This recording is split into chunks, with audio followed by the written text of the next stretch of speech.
Halo semua, selamat datang di Room Multiverse. Pada kali ini, kita akan mengulas dan mereview film Godzilla vs. Kong.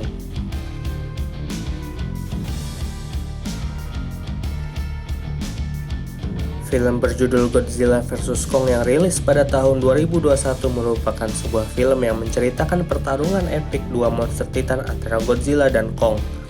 Manusia pun harus mengupayakan berbagai cara untuk tetap bisa hidup di antara para monster titan yang kini bangkit di bumi. Salah satu opsi pilihan mereka adalah dengan menghancurkan seluruh monster titan yang ada.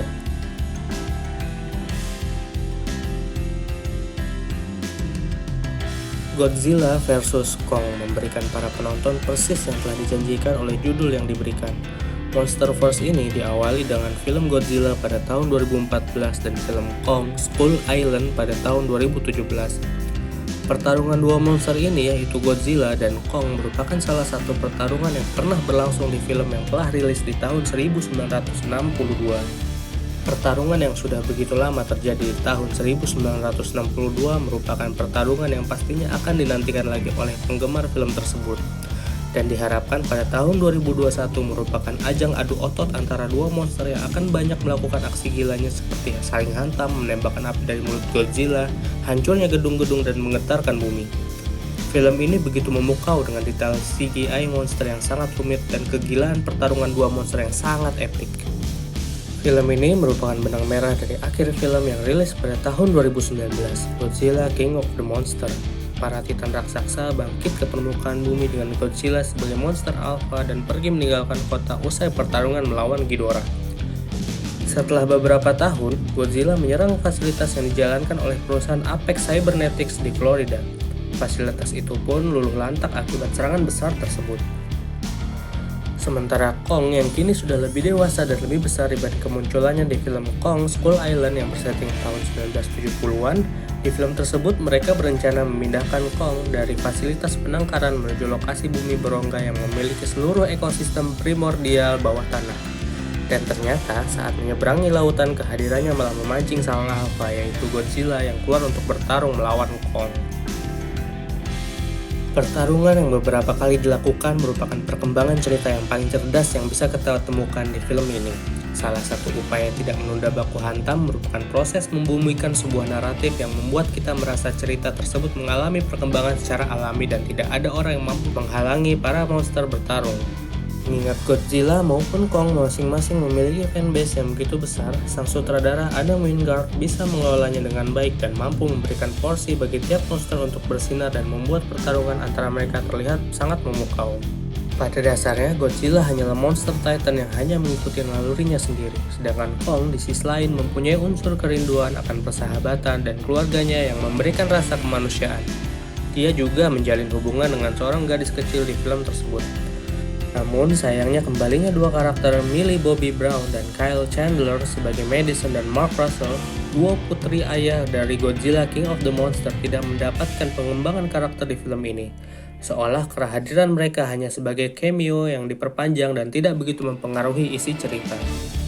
Sebaliknya, pengembangan karakter lebih banyak dilakukan pada karakter baru seperti ilmuwan Rebecca Hall sebagai Island Andrews, Alexander Skarsgård sebagai Nathan Lin, pakar bumi berongga, dan Brian Tyree Henry sebagai Bernie Hayes, yang perannya merupakan seorang pria paranoid yang memiliki podcast yang berusaha mengungkapkan rencana licik perusahaan Apex. Untuk pengembangan karakter baru Alexander Skarsgård sebagai Nathan Lin tampil paling buruk dalam film, mengingat karakternya merupakan yang paling sedikit mendapatkan latar belakang dan motivasi untuk membuat para penonton tidak mendapatkan simpatinya terhadap karakter tersebut.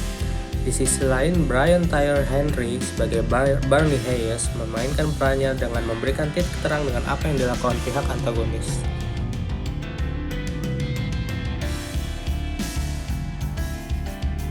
Pertarungan Kong dan Godzilla merupakan rentetan pertarungan yang sungguh epik yang disuguhkan di film ini. CGI yang detil yang memberikan kesan luar biasa dalam pertarungan tersebut dan jauh lebih baik dibandingkan pertarungan antara robot yang disuguhkan di film Transformers. Pengambilan gambar yang luar biasa dan pertarungan yang jelas memberikan kesan mencekam dan dramatis.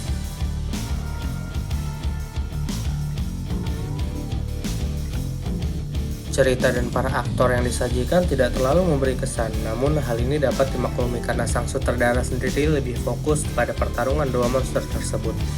Pengembangan karakter yang terbatas merupakan salah satu elemen yang cukup dikesampingkan di film ini, walaupun masing-masing peran cukup dimainkan secara apik oleh para aktor. Hanya saja, plot yang cukup mengganggu yang saya dapatkan di mana 3 orang karakter di film ini dapat dengan mudah masuk fasilitas super canggih, dan cerita yang terlalu memaksakan agar para karakter ini dapat menyelamatkan 2 monster yang bertarung melawan Mechagodzilla.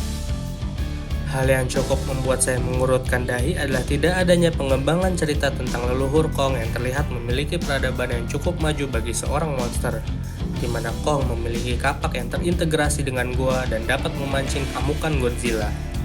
Walaupun kita diberi petunjuk di mana kapak tersebut juga merupakan salah satu sirip yang dapat bersinar di punggung leluhur Godzilla yang dikalahkan oleh leluhur Kong. Walaupun dari beberapa momen film ini kurang memadai dalam hal pengembangan cerita, namun film ini mampu membuat saya menikmati setiap pertarungan para monster di film ini. Adam Wingard mampu menyajikan adegan-adegan yang begitu luar biasa. Skor yang kami berikan adalah 7,5. Sekian dari kami, sampai jumpa di video kami selanjutnya ya. Don't forget to like and subscribe.